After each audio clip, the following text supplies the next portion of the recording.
Now, with 20% off beauty and fragrances by Estee Lauder, Clinique, Tom Ford, MAC and many more. Plus 20% off a huge range of beauty and fragrance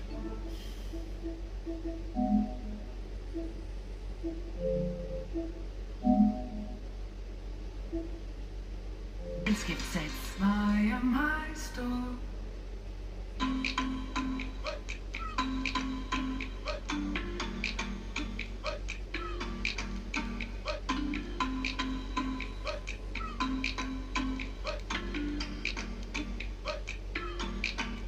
Ubisoft invited me to play Avatar: Frontiers of Pandora early, and my biggest question going in was, is this just Far Cry with blue people? Now that I've played about 2 hours from a remote session, I think it's pretty clear to say that yes, Avatar is basically Far Cry. If you like Far Cry, then that's probably a good thing, but if you don't, then this might be a lipstick on a pig situation. And I say that because Avatar is absolutely mind-blowingly gorgeous.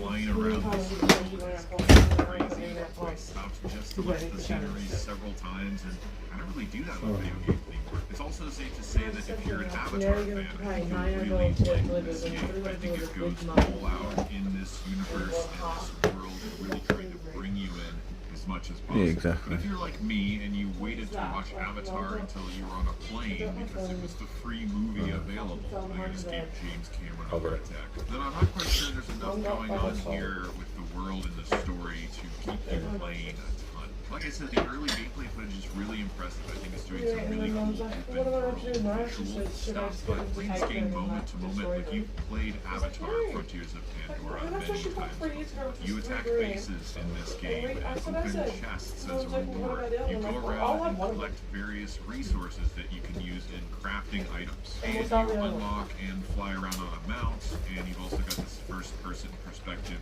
for cinematics. It's not that these things can't be fun or exciting, especially when the world is as pretty as it is, but don't go into Avatar expecting something new or really groundbreaking from an open world game. Basically, go into Avatar expecting a Ubisoft open world video game, because that is what it is. Before we jump in, thanks to Ubisoft for inviting me to play Avatar early.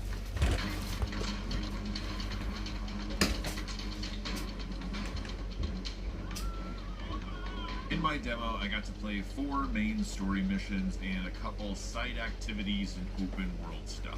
I blew through this content very quickly. Like, we had 3+ hours to play, but I finished the bulk of the content in half that time and just explored the rest of the time. And it wasn't because I was rushing, mind you, it's just there wasn't that much going on. I mean, without spoiling you guys, I was collecting a resource for the first mission, then I climbed this mountain and did some parkour in these sky islands. This was by far my favorite part of the demo because it's visually striking.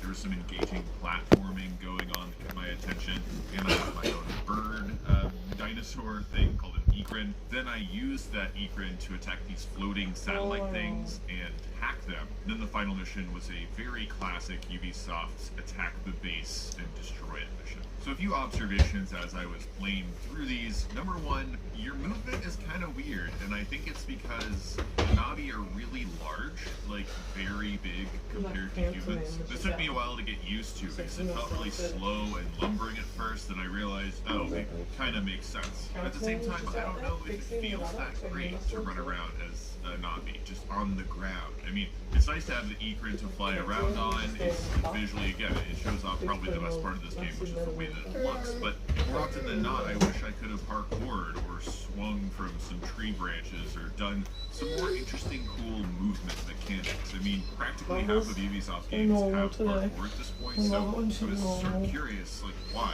Why doesn't this one have something like that? My demoist did tell me there's blue flowers where if you walk over them, they'll give you a little speed boost, so it's not like Ubisoft doesn't know this, but I'm not sure they do enough to really circumvent that. Let's switch over to combat. Now, I can't show you guys any, like, menus, so that means no skill trees. I can't even show you the inventory screen where you equip weapons and mess around with that, but it basically looks like Far Cry mixed with Assassin's Creed. You've got a character with the gear slots, and you can mess around with those and customize, upgrade them. I had access to a heavy bow for like long range, really high powerful shots, and then a short range bow for regular combat. Then I had an assault rifle, which just completely destroyed absolutely everything. a shot at. But similar to Far Cry, you have different ammo types that you craft by gathering things out in the world. So I played around with different ammo types and blew up enemies in certain instances, poisoned them in others. There's not really much else to say, guys. I mean, it really is just point and shoot, and There's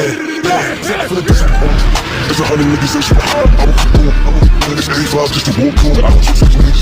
There's a lot of these niggas be cool. I'm for the horn.